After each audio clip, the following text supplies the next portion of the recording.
is Director of Product Security and Research at a company called Finite State, but also a co-host of Paul Security Weekly. Yeah, like the studio doesn't look the same, does it? This isn't Wayne's basement.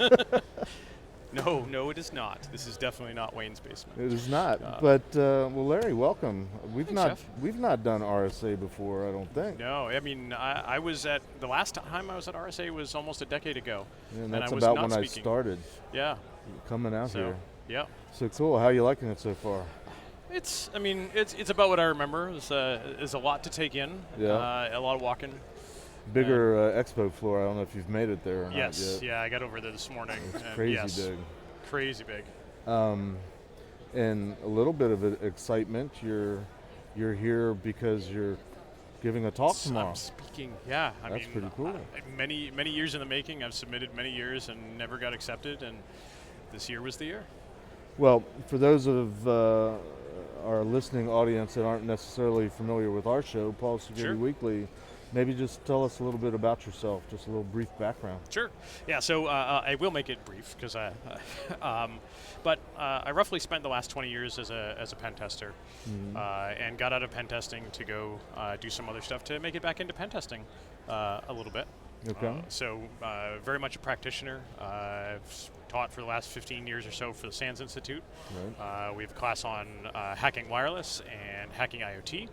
So IoT has been a passion for a long time, and back when it was called embedded devices, Right. were some of the things that Back we were. when we called it hardware and firmware. Right, exactly. Well, Yeah. still do, but yeah. Still do, yeah, but not as much. Not as much. IoT is Yep. sexier. Yes. Somehow. So I work for some new folks doing some thought leadership and some marketing and some hacking and some research around IoT and all sorts of fun stuff. Well, and tell us a little also bit the- about Finite State, the And company also you the work co-host of Paul's Security Weekly. Paul and I started that, 19 years ago. for. Are we planning anything for our 20th anniversary? We I should. certainly hope so. We need to. We do need to But do I don't that. know what that's going to be yet. So But you've been at Finite State for how long now? almost 2 years. Okay. Yep, almost 2 years. So at Finite State, we do supply chain security. Okay. So broadly, we do supply chain security, but we do the product takes in firmware and a bunch of other ingests as well. But Okay. we do binary reverse engineering to do effectively binary source code analysis. So we're taking binaries, reversing them to source code, doing source code analysis, and grabbing all the binaries from a firmware and so forth in the effort to build a very accurate software bill of materials. So you're looking at devices, you're looking at hardware, you're looking at appliances, but sooner or later you got to get down to the code. Yep, and that's really where we excel is Okay. is the firmware running on the device and or other software applications. So we can do Windows, we can do Android, and a bunch of other stuff. Okay. And software bill of materials comes into play with that. Yes. And what's the talk that you're giving tomorrow about? So I work for a software bill of materials company. My talk's on software bill of materials. In fact, it's What a coincidence. SBOMs for evil. SBOMs for evil. Yep, taking an unremediated supply chain issue and turning it into an attack path. So Interesting. I put on my pen tester's hat in approaching software bill of materials. Is this, so it's awkward because your talk's tomorrow. I don't want to do any spoilers or anything. It's fine. It's totally fine. In your research with your company or collaboration with others that are interested, have there been any documented incidents of exploitation of SBOMs yet? So not exploitation of the SBOMs themselves, but using the material within an SBOM because it's a highly accurate inventory of all the capabilities of a device, software-wise. Sure. But then leveraging that to give you some ideas about where you want to attack and so So forth. And I haven't- leveraging the informational low-level findings from a scan type or of thing. even critical and high level Okay. findings. Is Interesting. the joke has been for many years that the S in IoT stands for security. So, as you can imagine, some of these devices have some pretty serious issues. Sure. With vulnerable code, whether they've been libraries that have been found to be vulnerable, services, and so forth.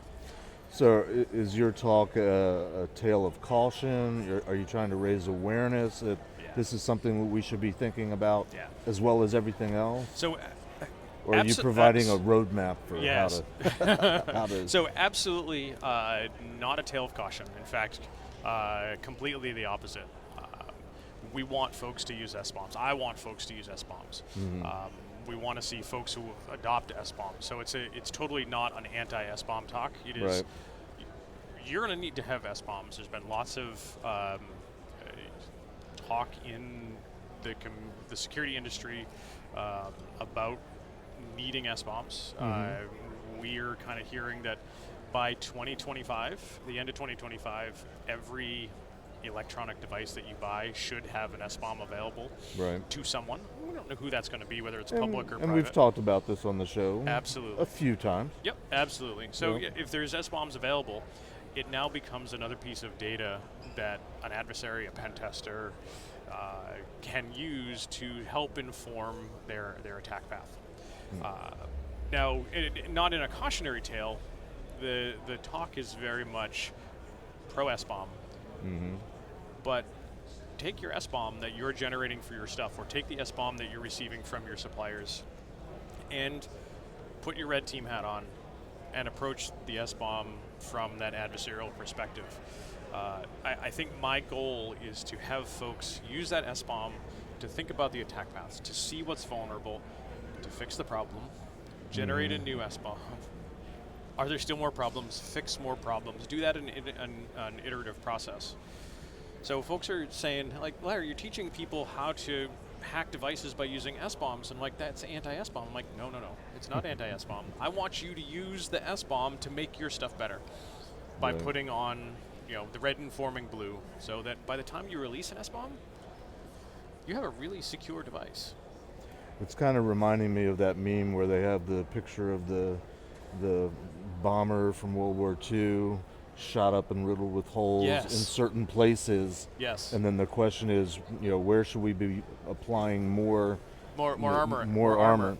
Right. And it's sort of a counterintuitive question to ask when you look at it at first. Yeah, you don't put the armor where all the bullet holes are. You put them where they are. Because that plane made came it back. right. Right. And you put it where the people are that are flying those planes. Yeah. So I'm hearing also kind of like, know the limitations of SBOMs, but know the possibilities of SBOMs, and more like responsible use of SBOMs. Yeah. I'm also hearing a little bit of, like you were saying, use this as something to think about what could go wrong, and here's the roadmap type of thing. Right. Any suggestions within SBOMs of privatizing them, putting them under a seal, and not making, not having it printed on the label type of thing? Right. Yeah, so there's still a lot of discussion in the SBOM community about whether these should be public, they should be private. Right. I'm of the opinion make them public, but that it's not my decision for every company, unfortunately. Sure. And so folks are going to do what they will. There may be some vetting about who gets access to SBOMs and so forth, and that's fine. But for the case studies that we do in my talk, if someone were to have an SBOM for one of the products that we have for the case study, and they keep it private, that's great. It helps the people, it helps the suppliers, but I work for an SBOM company, right? There are plenty of tools outside of just what we do that you can take, like a firmware, and generate an SBOM for it. That's what I did. I went and got firmware for the devices that we're talking about for our case studies, and I generated my own SBOM.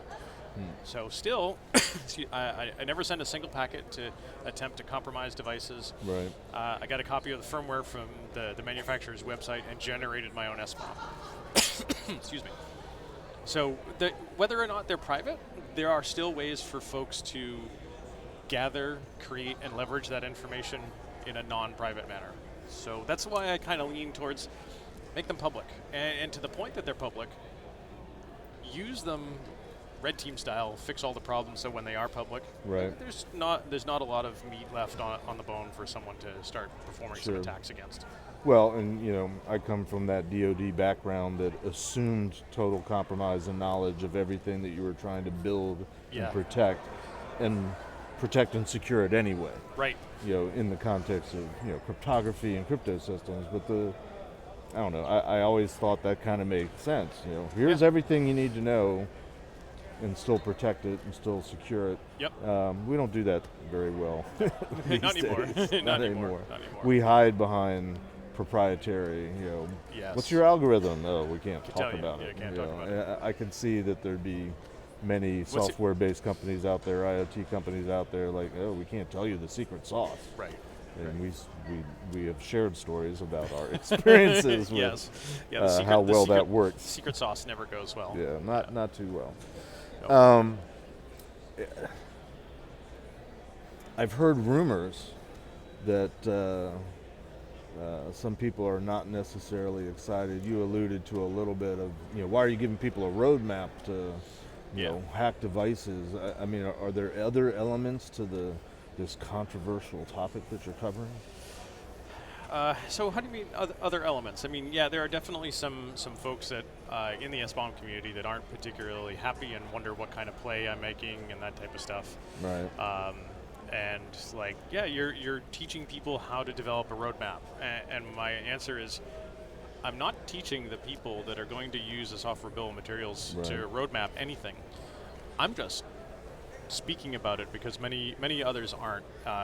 Because if there are SBOMs available and people are generating SBOMs, or at least SBOM-like type data, they're already using it. I'm being the mouthpiece saying, hey, you should think about this. And if we're going to be doing SBOMs, like, maybe we should get ahead of some of this problem. And that's really my intent. The bad guys, they follow rules, and if they're not supposed to read something, they're not going to do it, and they're not going to tinker, and they're not going to probe or anything like that. They just that's not the nature of the bad guy. And I'm thinking about the bad guys wanting to go into some compromise.